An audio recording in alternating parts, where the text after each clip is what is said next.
Hi,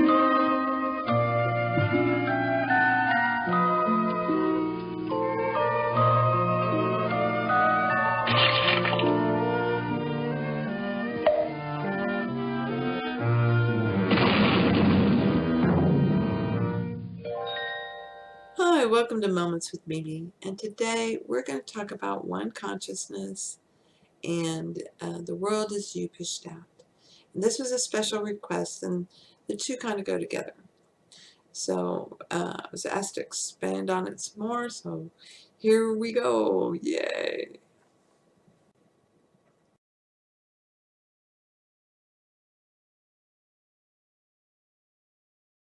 Don't blink. Don't even blink. Blink and you're dead. They are fast, faster than you could believe. Don't turn your back. Don't look away, and don't blink. Okay, so there's only one consciousness. We all say I am. We all see the same mountain, rivers, trees, roads, whatever, but we all perceive it differently. And this is because each person is a thought and a belief that the one consciousness has encountered and created to experience. So you were thought of and created to do this, to play your role, and it's a journey. Now, Neville states that your states of consciousness can be changed, and this is true, but only after you realize through states of consciousness that, you finally go seeking these laws and you find them. Up until that point, you're just wearing states of consciousness based upon your experiences. And you're believing things and you're getting rid of other things you don't believe, and you're living life and learning. And some of the lessons are bitter and some of them are sweet. And you want sweet. You don't want bitter. You get sick of the bitter. And that's the objective side of life. That's, because the contrast, as Esther Hicks likes to talk about. But the goal is to get sick of it. Stop judging. Stop not loving yourself. Both sides are judging that something is better than or less than yourself, whether it's a person or a thing or whatever. Doesn't matter. Okay, you're judging. The UN judges. And a good example of this, one consciousness is the UN. We created the UN with the good intentions of having a place where all the countries could get together and, you know, discuss before we go to war and try to resolve our differences. But, almost from the beginning, it started failing because they started judging, okay? And it was the ones who were the allies that won the World War II that became the main judges, okay? They're the ones who can vote yay or nay or whatever. And if one of them votes nay, then it's, no, we're not doing that. So it's that kind of thing. It's the same thing. Individually, if you're judging, and you're going to experience that. So the UN is experiencing that. So let me give you an example with Belgium. And the Congo. The king of Belgium became a king late in the game, and he wanted to be like his other cousins and buddies and king pals, and he wanted, an empire of colonies. And so he went and took Belgium. Belgium just took the Congo, okay, and said, okay, you're mine now, and basically you're my slave now, and you're going to give me all the rubber from the rubber trees, because that was a big deal then, and you're going to go give me this, and I'm going to torture your family and children because, you're just a slave, okay, you're nothing. And he did this for a really long time. And then on the other side of that coin is, he stood up to the Nazis. He said, no, I'm not bowing to you. And, you know, this, the history of Belgium, and stood up to this oppressor and said no. And, yeah, got run over. But he is remembered for being the one that stood up against the many. And this is how Belgium evolved to that. And seeing the both sides. And then here comes the UN after World War II and says, okay, you got to give up the Congo. And we're going to protect it now. And ever since then, it's, again, a good intention. You sent food there to go help them. You sent people there to go help them learn how to build things and do things. And all they came to do is rely on you to give them stuff. They're still slaves. Now they're the slave to the UN. And the UN, for 50 years, has admitted that the UN peacekeeping force there, rapes children and women and abuses the population. What's changed for the Congo? Nothing. Just different masters, right? So really the idea is to raise up not just the Congo, but to raise up those who think that others are less than them. It's not true. And so by making these organizations and stating this as their goal, then they have laid the seeds of their own destruction. So then it was a place to gather and talk, but actual policy didn't really mean anything. It was just, here's a resolution. We would like this to happen. This is what we all majoritarily think. So, okay, great. I don't have to think that way, but you go ahead.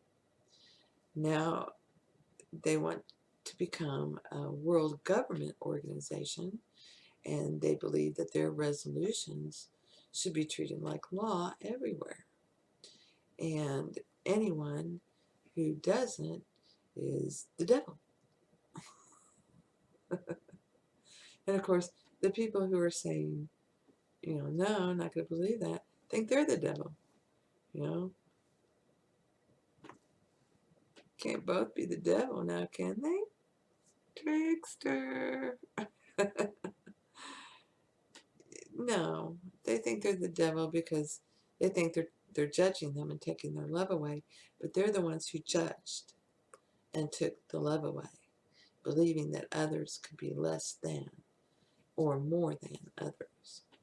The ones who are saying, yeah, okay, no, I don't believe that, are just the ones that are not judging. And then there's another sector that is judging. No, you sons of guns, you're not going to ruin me in my life, bastards. Look what they did in the Congo. Now I know, I was one of these people, okay? Bless their hearts. You think, poor Congolese, they've been suffering forever. Congolese are doing that to themselves. They're vibrating, I'm a victim.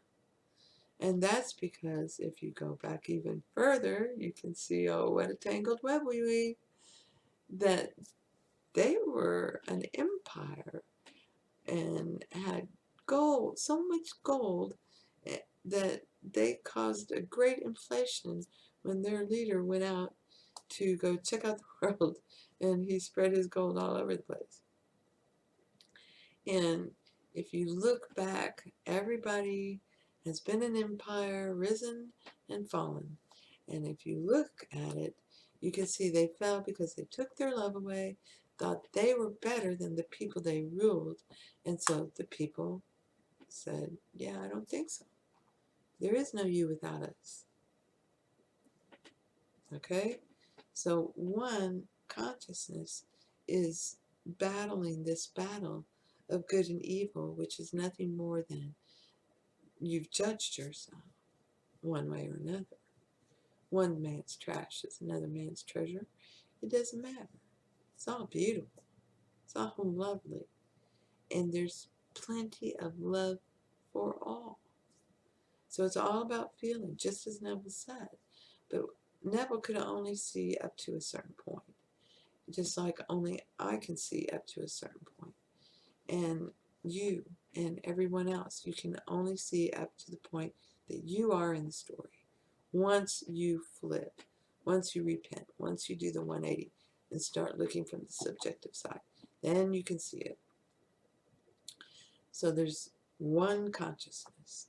Everybody and everything is made out of it. And everyone is moving and doing what the one imagination and the one man is directing. Do, do, do, do, do.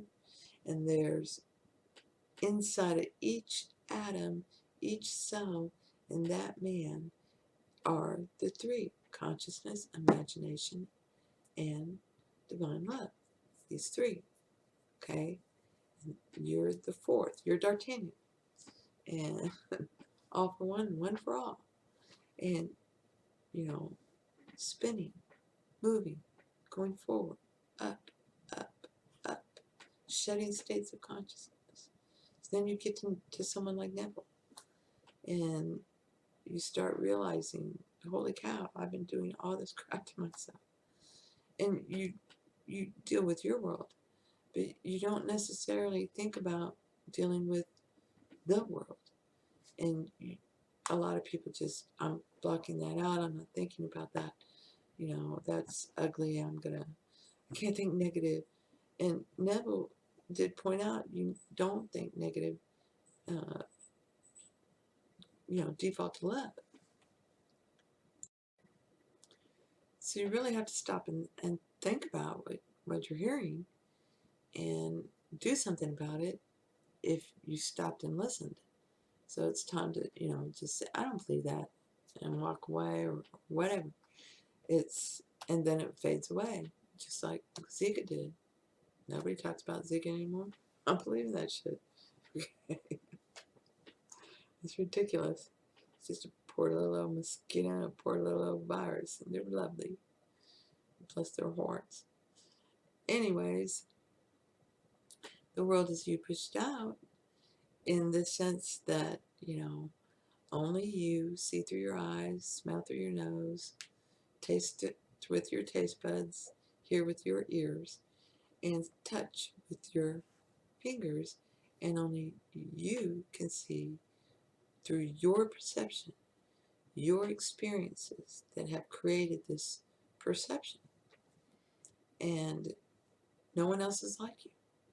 No one lived your life, not even your brothers and sisters. They had a different mom and dad than the one you had. It's all relative to your perception. So this is the world as you pushed out. So you're vibrating this. This is the law of vibration. That's what's in your heart. The sum total of your experiences and beliefs. And that's what law of attraction is drawing. And that's what the law of one is drawing. There's only one. So the law of attraction draws the people, the circumstances, conditions, and events of your life. We're all one. Oh, she wants 3 million people to come see her at this concert. Okay, let's go. She needs 3 million fans first. Okay, let's go. We got 5 million fans. Let's go. All right. Woohoo! And okay, she's going to do her concert. Bam. Well, Lady Gaga got upset with some guy who broke up with her and said, you're going to see my face everywhere and you'll wish you hadn't broken up with me. Guess what? Her face is everywhere. I bet he sees it all the time. And I bet he does wish he hadn't broken up with her. So it's only you can see through your eyes. And so when you take the love away, it doesn't matter if you see it as good or bad. You still took your love away. The climate changers truly believe what they believe, and they think it's good. they took their love away. They're judging everybody else who doesn't think like them. And the opposite is true for those who get all wonky about them. Oh, you're trying to judge me, and I like my truck. And, you know, and same thing with any of them. It's a belief, and you're judging, and that's what beliefs are for. You put them on, and then you experience both sides. And this is what Neville really didn't get into. And you're really here. The journey is to experience good and evil, both sides, and recognize it's all love. Both sides are saying the same thing differently. All the stories are beautiful. There's not one that's better than another. There's not one that's more right than another. If you resonate with Odin and his 12 sons, that's the story for you. If it's about the sun and the zodiac, that's the story for you. If it's about, the Greek gods, that's the story for you. If it's the Bible, that's the story for you. If it's the Quran, that's the story for you. It's there. Now, it's all there. One is not better than another and never will be, because it came from one who just telling stories and telling them differently. And how boring would it be if you weren't, right? So when you surrender to divine love, you got to that zero resistance, then nothing good or bad, in the sense that love is taken away from you, can exist. It's all love, it's all beautiful, it's all wonderful. It is, the personification of it is, in Doctor Who, is the Pandora's box episode. It's the same thing. It's everything gets reset back into divine love. So, I hope this helps. The world is you pushed out because you have experiences and you have beliefs that are necessary to be removed, and you're the one who has to remove them. That is the battle. That's you grabbing that gin by the throat saying, I don't think so. And I'm not believing you anymore. There's only love. Get thee gone. It's that. So I hope this helps in some way. Maybe I should have made this 2 videos. You think I should have and want me to go into one more than another? Just put a comment down below. I hope this helps. Blessings to you. And man, thank you for being you. You're the greatest. Don't you forget it. I'm the Mimi, and I know. Okay? Take care. Love you.